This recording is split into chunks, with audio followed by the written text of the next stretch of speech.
এই গেঞ্জিটি তিনি পরা ছিলেন যখন বিপ্লব এবং হারুন তার গায়ে হাত দেয়। আজকে সবার সামনে, এই মিডিয়ার সামনে আমরা এটা দিলাম। এবং আরেকজন নতুন এই মামলার একজন সাক্ষী আমরা দিয়ে দিচ্ছি, যিনি এই এতদিন এই গেঞ্জিটি রেখেছিলেন, ফিরোজ। কথা বলো। আসসালামু আলাইকুম। আমি 2011 সনের 6 তারিখে সকালবেলা আমি সংসদ ভবনে ছিলাম এবং আমার সাথে বাপ্পি ভাই ছিল। আমরা যখন আপনার ফারুক ভাইকে নির্মমভাবে প্রহার করে তখন উনি দৌড়িয়ে পালিয়ে যায়। আমি গেঞ্জিটি সংগ্রহ করে আমার কাছে 13 বছর যত্ন সহকারে রেখেছি। যে হারুন আমার গায়ে হাত উঠিয়েছে সংসদ ভবনের সামনে, যে বশির আমাকে লাঠি দিয়ে আঘাত করেছে, সেই বশির নাকি এখন আব্দুল্লাহ মামুন সাহেব আপনাকে জানে চাই ক্রাইম রিপোর্টার সাংবাদিকের পক্ষ থেকে সেই বশিরকে প্রমোশন দিয়ে খুলনা বিভাগের এনএসআই ডাইরেক্টর করা হয়েছে।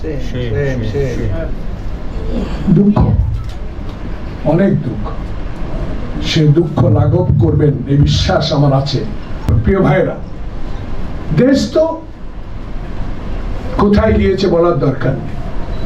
ছাত্র রাজনীতি শুরু করেছি, এখনো আছি, থাকবো। নীতির পরিবর্তন একবারে হয়েছে, দুইবার আর হবে না।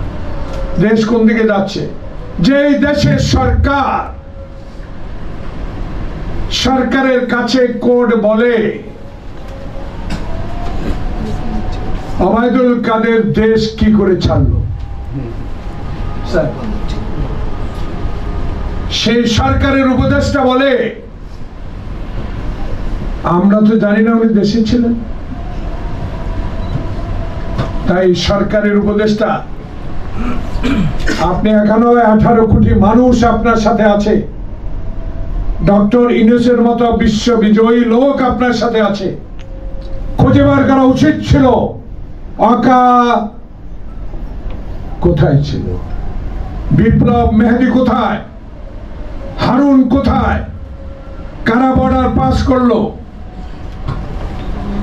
এগুলো তো খবর রাখা দরকার, কারণ এগুলা খবর রাখতে যদি আপনাদেরকে কেউ অসহযোগিতা করে, যারা করছে তারাই হলো আওয়ামী হাসিনার প্রেতাত্মা।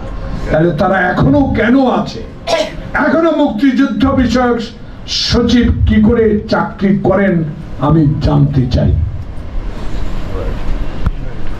আরে মোদি কি বলেছে, প্রিয়ঙ্কা কি বলেছে, মমতা দিদি কি বলেছে, বিজেপির ওয়েস্ট বেঙ্গলের প্রেসিডেন্ট কি বলেছে, দ্যাটস নট কোশ্চেন।